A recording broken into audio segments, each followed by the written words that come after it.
অভিষেক টেকচাম সিং যোগ দিতে চলেছেন মোহনবাগান সুপার জায়েন্টে। সবকিছু ঠিকঠাক থাকলে সবুজ মেরুনের জার্সিতে আগামী মৌসুমে তাকে দেখা যেতে পারে।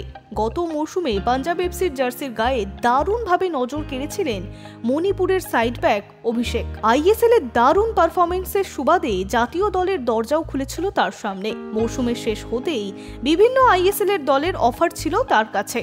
এই তরুণ সাইড ব্যাককে দলে পেতে প্রথম আগ্রহ দেখিয়েছিল ইস্টবেঙ্গল। দৌড়ে অবশ্য ছিল এফসি গোয়াও। ইস্টবেঙ্গল দলের হেড অফ ফুটবল পদে অভিষেক টেকচামের নাম জোরালোভাবে শোনা যাচ্ছিল, কিন্তু ইস্টবেঙ্গল ও মোহনবাগানের সেই লড়াইয়ে বাজিমাত করল মোহনবাগান সুপার জায়েন্ট।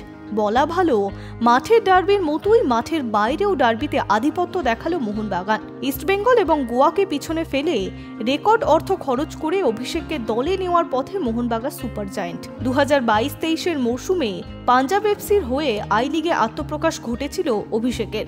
তারপরে আই লিগ চ্যাম্পিয়ন হয়ে গত মৌসুমে আইএসএল এর পাঞ্জাবের হয়ে দারুণ ফুটবল উপহার দিয়েছেন তিনি। আর এবার মোহনবাগানের হয়ে মাঠে নামবেন অভিষেক।